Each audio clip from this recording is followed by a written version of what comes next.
Night, the forgotten people. Over at Beulah's again, in the harvest night, on the porch looking up under White Top.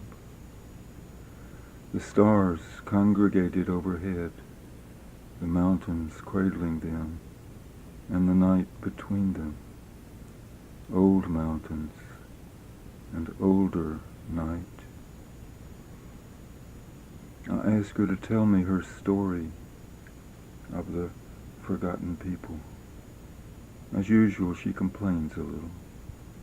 I don't know how to talk it. Well, these angels revolted, see, stormed heaven, gathered a great army led on by Satan. God threw them from the sky. They fell. And that's it, Jack. There they were. Can't you just see them floating? Down through the dark. Down, down, days, years, centuries. Outlawed. See? Straight down they fall. Without anywhere to fall to. Down they go, these rebels. Now God takes pity. For them, He creates a world as a way back, a gate. Anywhere on this earth, a child is born. A door opens, a narrow slit, like light under the door from the hall when you're locked out on a cold, stormy night. For one of these angels fallen out there in the dark, down from where God threw them. Her hand floats slowly to her knee, palm up, bone light. This earth, though, isn't their home. It's not where they're going to. They're not aimed for this. No, it's only a stage. Beulah whispers, stretching her long A into a hoarse rasp. A stopover place. A first stop. And it's only chance which they're given to earn their way back, to burn themselves clean of the taint of the evil time which they brought on themselves. She breaks off, bemused. And Meg, I ask, and Preacher Fudge, and Emmer too, and Reuben Lightfoot, and the Shah, and the Ayatollah, and Wilf the Stilt, everybody, saints, crooks, cutting the breasts off of women, breaking the backs of babies, feeding the ovens. And Tracy, him too, I insist, edging closer. Even Tracy, dropping Sadie like a hot potato once he got her a baby. How can you leave her out? Chides Beulah reproachfully. Poor old Meg. And that chubby little preacher. She smiles briefly. And Emmer, him too, with the wide side of his dark, flat face all lopsided like that, scrunched in that-a-way, like he'd just taken himself a long fall. No, it's all of 'em. It's us, Jack. So they enter into the soul, I ask. They are the soul, Beulah replies, drawing out the verb with slow emphasis, with its cantilevered, cliff-like, steep, hard mountain R, wrapped in its vowel of awe. They are it. One of 'em is. One per soul. But they don't always have their own memory. Beulah inclines her head, cocks it near her shoulder, turns toward me and stares into my eyes, or through them. A man, a woman's door, see? A way back, a way out of there. Beulah nods from under the porch eaves, over the bald gully, the low road and the grassy hills billowing, raising her wave toward White Top. A way out of the dark for one of them. A way of getting back through this world and this life, from out there in the cold where they have fallen, to where they come from.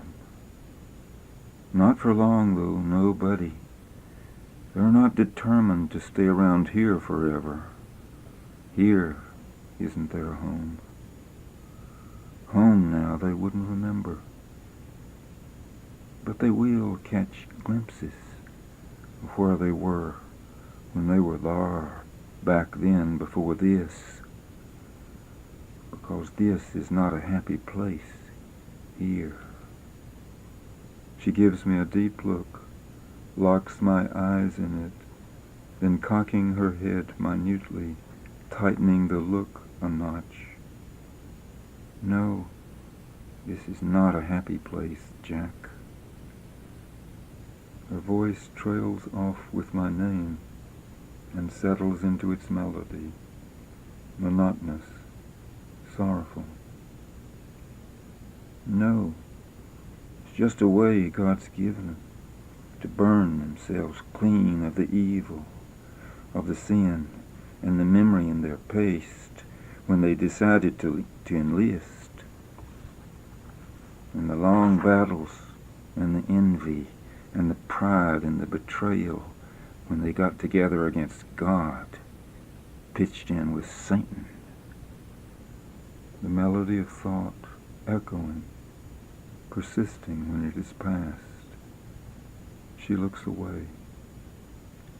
Now she speaks slowly, haltingly, but with growing excitement, no longer attentive to stars, but the entanglements of passion. Her eyes are moving, and I see that the vision comes first. The words aren't producing these pictures.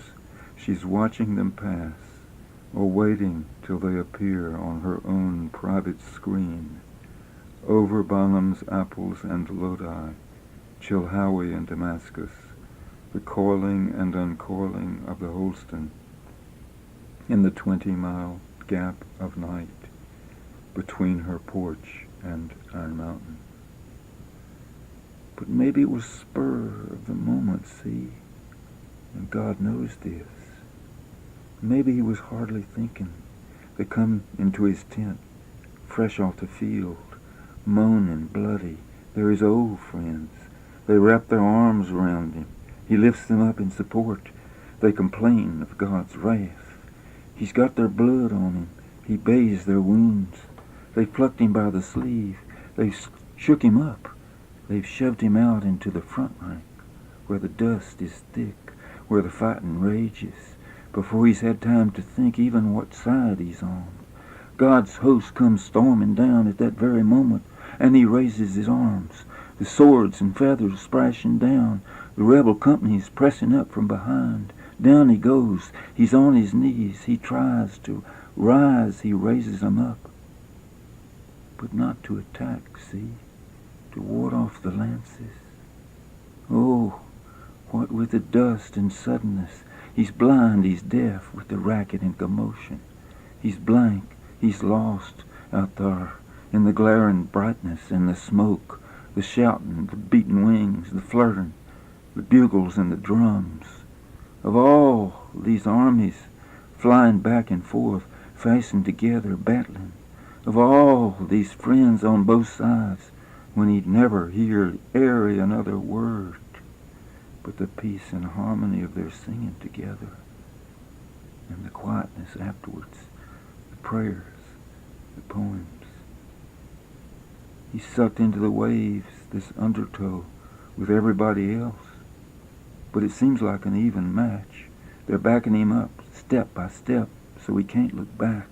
But the closer to the edge they get, the more he sees all heaven spread out before him. forgetting it's God's. 'Cause meanwhile the Satan's got him hypnotized, buffaloed, whispering he's a hero, promising his rightful share, peace, democracy, justice. You can do it. You're the one. Stand up for your rights. Because he's in his inmost thoughts. Yes. Yep. He has that power the devil does. He can dream the dream, think the thought. He's no inside for this Satan. He's the slyest worm. And God knows this and takes pity.